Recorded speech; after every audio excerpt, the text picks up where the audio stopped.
Thank you, Diedert. Thank you for the introduction. And hello, everybody. This is Andrei.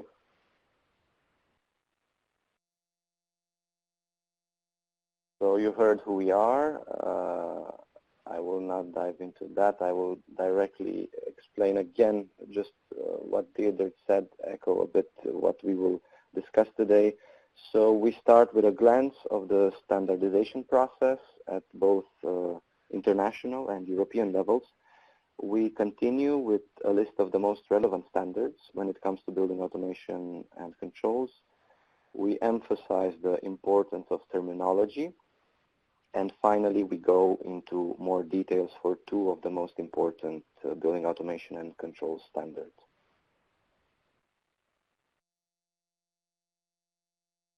Standardization. We don't need to make the point of standards in this webinar. We all are aware of the use of standards.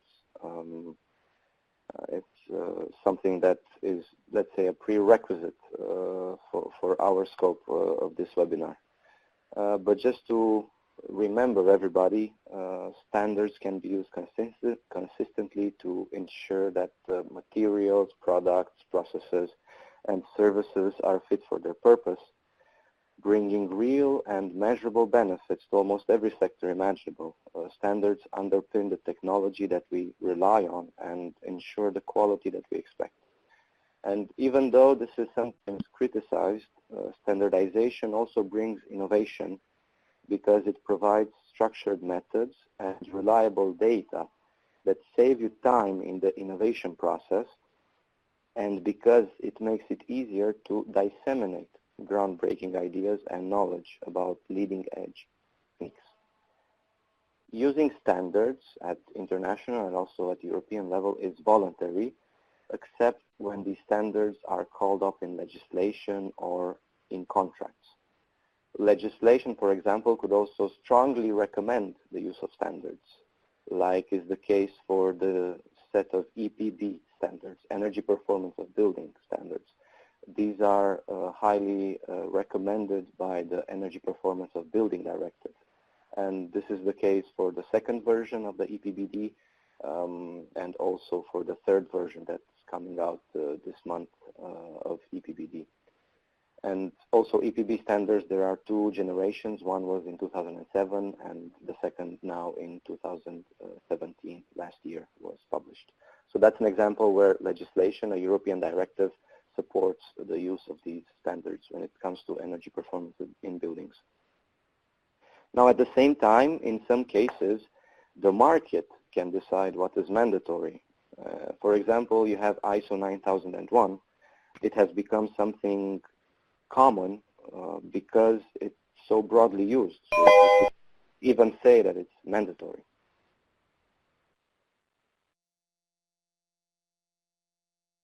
International standardization organizations, I listed the three major ones here.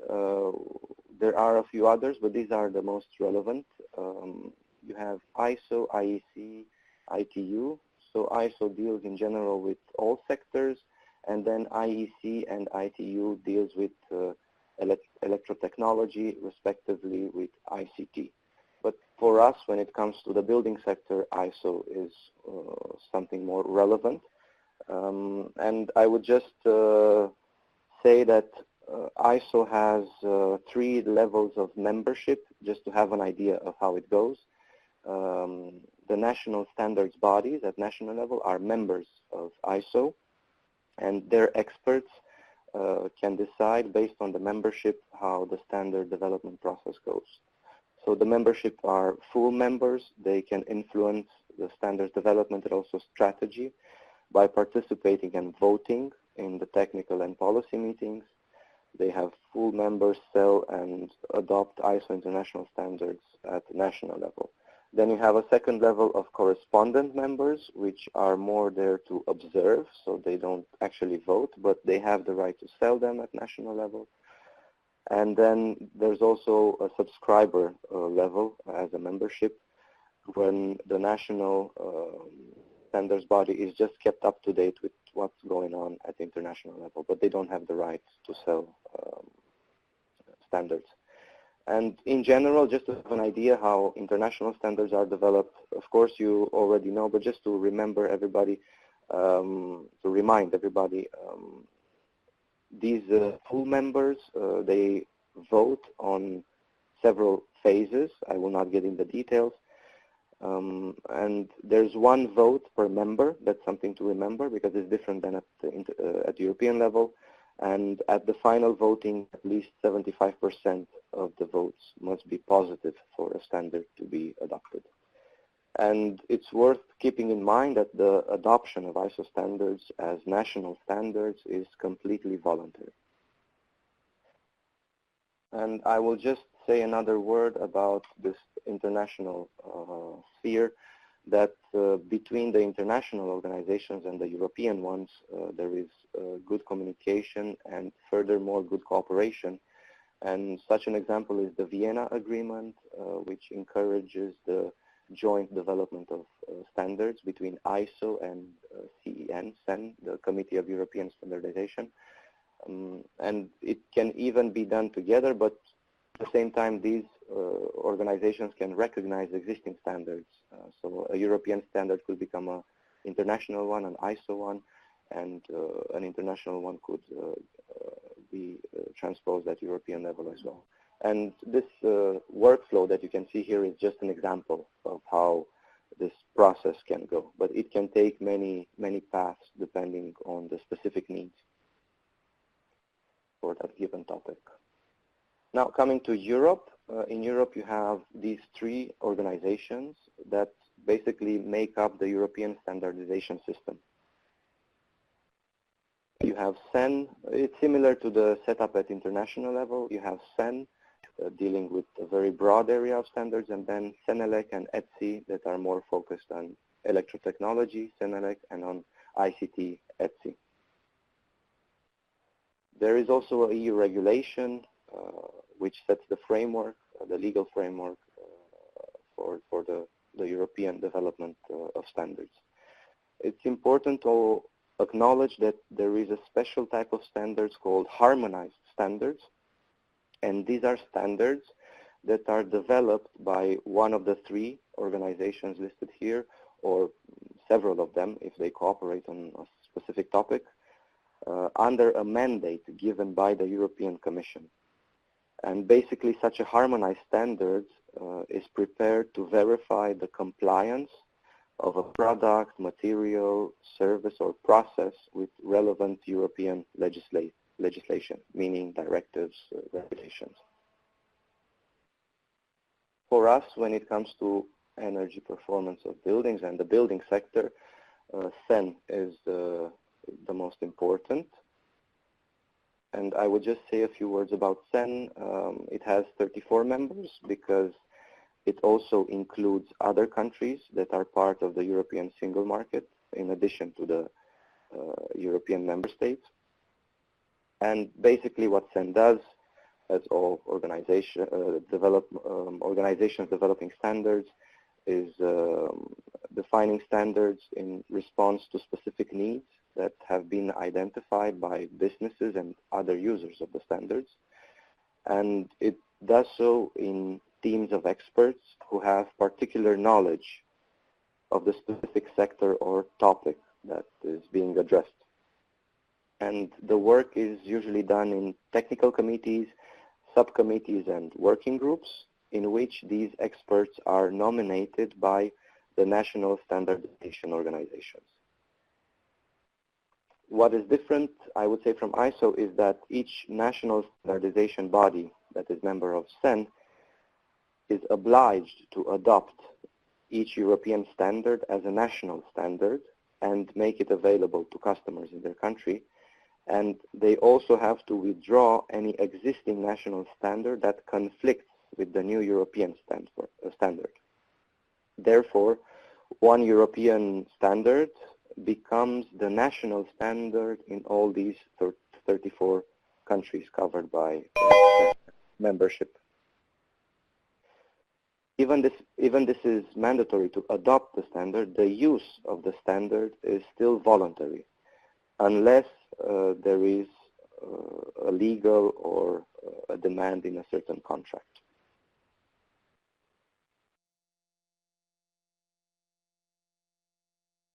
This again is just a default standardization process in a sense, so it can go different ways, but this is just to have an idea how it could go. For example, drafts could be written in the working group of a specific technical committee, or they could be drafted by an external organization, and this would really shorten the 12 months that you see there for drafting. And once the text of the intended standard is approved under the technical committee, then it's sent to the national standardization bodies for public inquiry.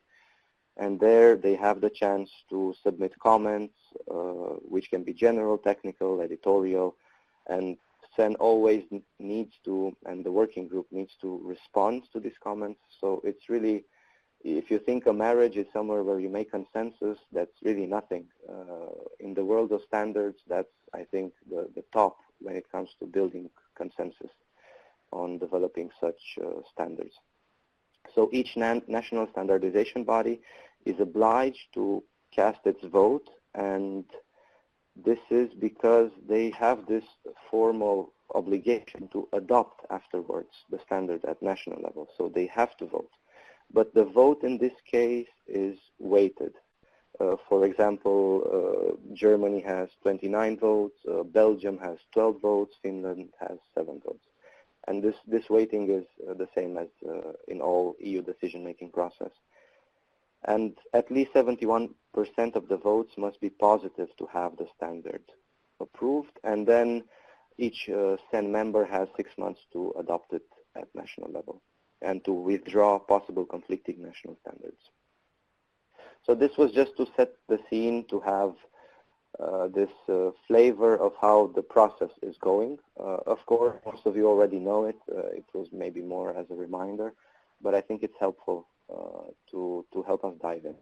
So getting now to the main scope of our webinar today, building automation and control standards. The whole standardization process in general is very transparent. In principle, you can find on SEN's website dedicated web pages for each technical committee and working group.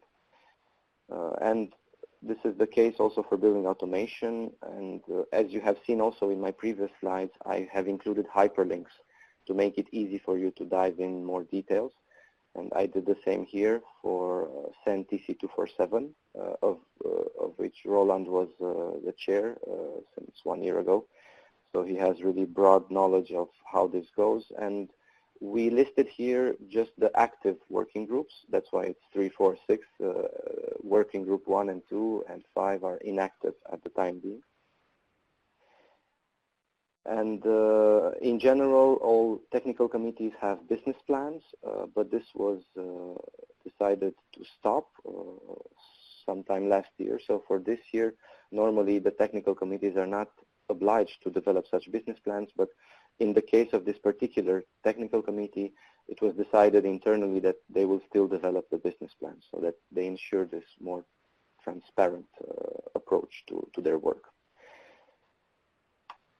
Every 3 years, a technical committee decides to, for existing standards, they decide to either withdraw, to keep as is, or to revise the standard.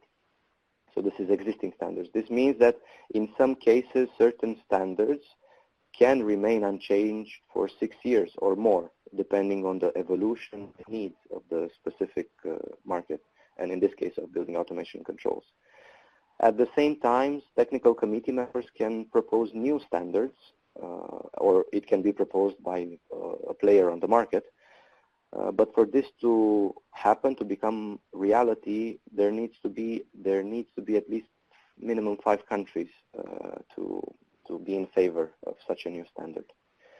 And have in mind that standards are not for free, not even for those developing the standards, so not even the experts don't get free access to them. However, the content of the standards is in the public domain, meaning that any existing patents that could be included as content in such a standard, so all those patents need to be lifted.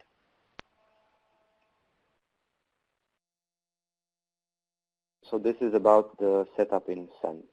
Then we get to the list of standards, which we believe are the most relevant when it comes to building automation and controls. We start with the international one, and European, it's EN ISO 16484. And this is, I would say, the best starting point because it defines functions in a very technology neutral way. It defines functions, not products. It looks at functions. And this is something very important when it comes to building automation and controls, to have this mindset from the beginning. But we will go into more depth in the following slides. Then we have two European standards that are part of the EPB set of standards, the Energy Performance of Buildings standards, EN 15232, which looks at the functions that are relevant for energy efficiency, so you could say the energy efficiency functions. And this will become international standard soon in the coming years. And then we have EN 16947 for building management system. This as well will become an international standard. And we have a third standard that is part of EPB, EN 16946, that is dealing with the inspection. And an additional EN standard, which is not part of the EPB standards, the control of heating, ventilation, and air conditioning applications.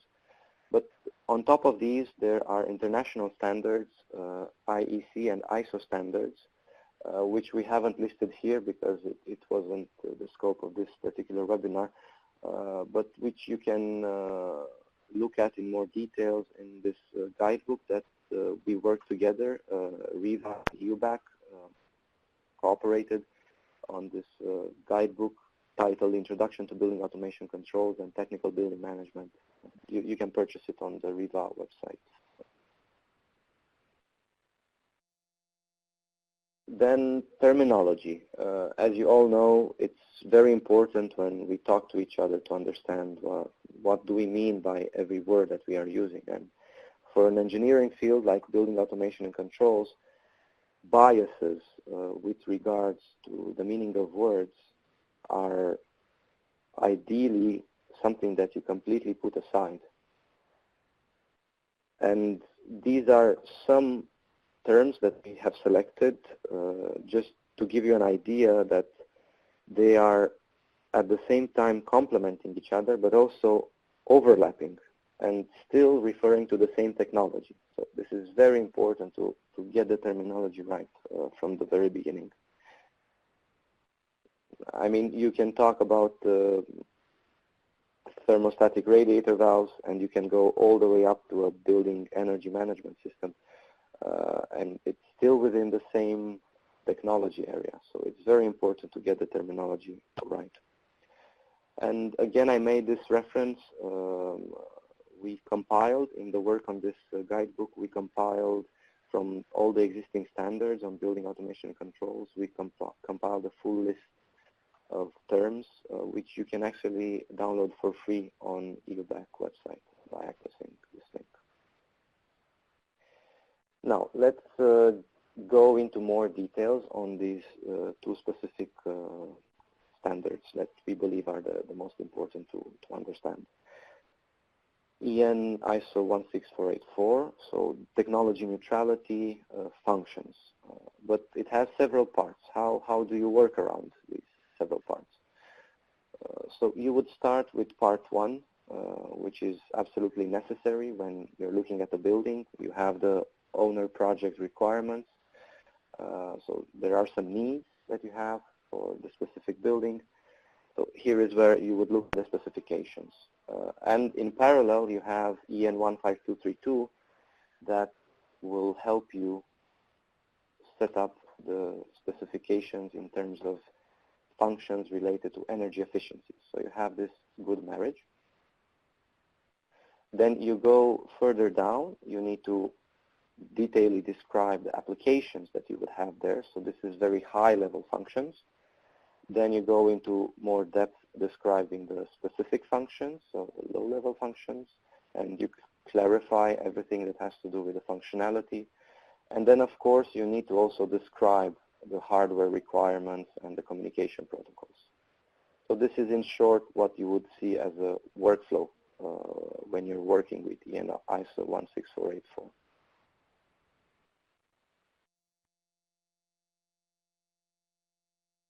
This, I would say, is the single compromise with regards to technology neutrality, because it was necessary to define the possible components in such a building automation and controls network. And this is really generic. It's 100% flexible. It's described as having 3 levels: field, automation, and management, but it can be just 1 level. For example, BACnet has 2 levels, while KNX and Loanworks have 1 level.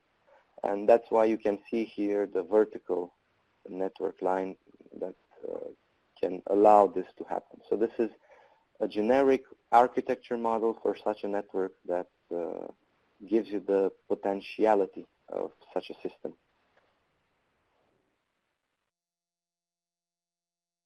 And lastly, regarding EN ISO 16484, I want to stress that it contains all functions for building automation and control systems.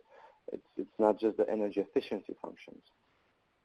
So you have all sorts of functions that allow the best exploitation of a building, that allow the best management, the best user experience. And for example, the logbook of all changes, you would need this as a building operator to understand what actually happened, or communication and diagnosis. You would need this, especially in bigger buildings where it's difficult to run around and identify if something is going wrong. Or you have data storage and reports that are easily accessible. So these are all functions that I just wanted to stress, because we have these 2 approaches, all functions and only energy efficiency functions. And I just wanted to make the case that, okay, EN ISO lists everything, but then for energy efficiency specific, then you have EN 15232, in which we will dive in now. So this European standard, as I said, is part of EPB standards, and it will become soon an international standard as well. And it classifies building automation and control systems into 4 classes of efficiency, energy efficiency. I will not read everything that you see here. You can go into further depth by yourselves, of course, but I will just say that Class C corresponds to the standard building automation and control system. Then you would have Class D, that it's really non-energy efficient. And of course, then you go higher, you have Class B, Class A, in which you have more functions that ensure that building services operate in the most energy efficient way possible. And this is just a relative way of assessing the functionalities in a building. So you don't calculate energy performance in terms of kilowatt hours of final energy use or primary energy use. It's more a relative. So what is the potential benefit if you have this functionality included in such a building automation and control system? And of course, for all these classes, you have as a prerequisite that the hydraulic systems are properly balanced, meaning that even if you have the best control system and logic in terms of automation, if the hydraulic system, let's say a heating system, is not properly balanced, then you might have a certain zone of the building that has the system always on, because there's not enough water flow going to that particular zone of the building. So that's still energy waste. That's why this is really a prerequisite.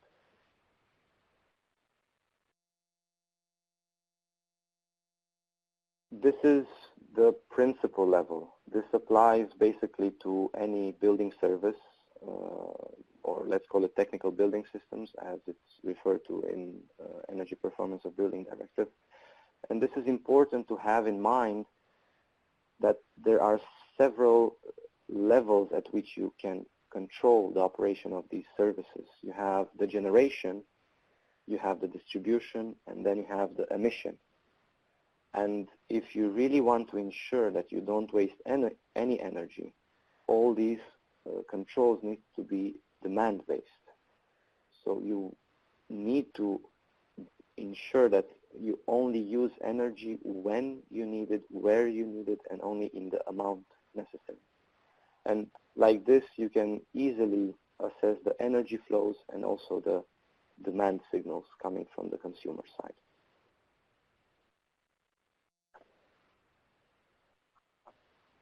Now I will give you 3 examples just to have an idea of how this approach unfolds in reality.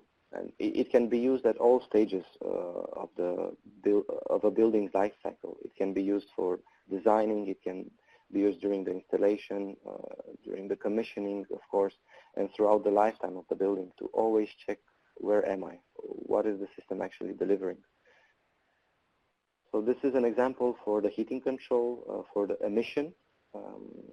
You have an option with no automatic control. Then you could have a central automatic control, which could control the generation or the distribution or both of them. You could have individual room control, for example, a thermostatic radiator valve or an electronic controller. Then you could have an individual room control with communication, so that you have this possibility if somebody changes the set point for the temperature, you can always set it back through the automation to the scheduled value, so that you ensure that even if somebody played a bit with the temperature in his office or a meeting room in an office building, then you could easily set it back if when they left the room they forgot to put it back on what it was. So that's why you see this is better in terms of energy efficiency already. And then the deepest that you can go is with occupancy detection. So that's really demand and occupancy detection based control. So that's just an example for the heating control on the emission. Then if we look at the distribution network, we could control the temperature of the hot water going through the piping, and then if it's a water network, of course, and then the operation of the pumps in that particular network. And again, for the temperature of the water, we could have no automatic control. It could be the same temperature all the time. We could have outside temperature compensated control, which is already a step forward, or we could have demand-based controls of hot water temperature, which is based on indoor temperature control variable. So this would be the highest in terms of efficiency. Then when you look at the pumps, this is more simple because it's a pump that has some electricity consumption. So it's with no automatic control. Basically, it's running non-stop. You would have on-off control, so you already save some energy when it's not necessary to provide water to certain zones of a building. Then you can have multi-stage control and variable speed pump control, and there you get to the most efficient operation. And to have also this flavor of the interaction between the systems, we chose also to look at the interlock functionality, because in a lot of buildings today, it is still the case that a heating system and a cooling system have separate controllers in the room, and they have separate sensors included in those controllers for the temperature, and they might have separate occupancy detection sensors. But this makes it possible for situations in which both systems are in operation to occur. And you can imagine having a heating and a cooling system operating at the same time. That energy waste will stop. And this is something that you should completely prevent. And in this regards, you could have no interlock, where the systems are controlled independently.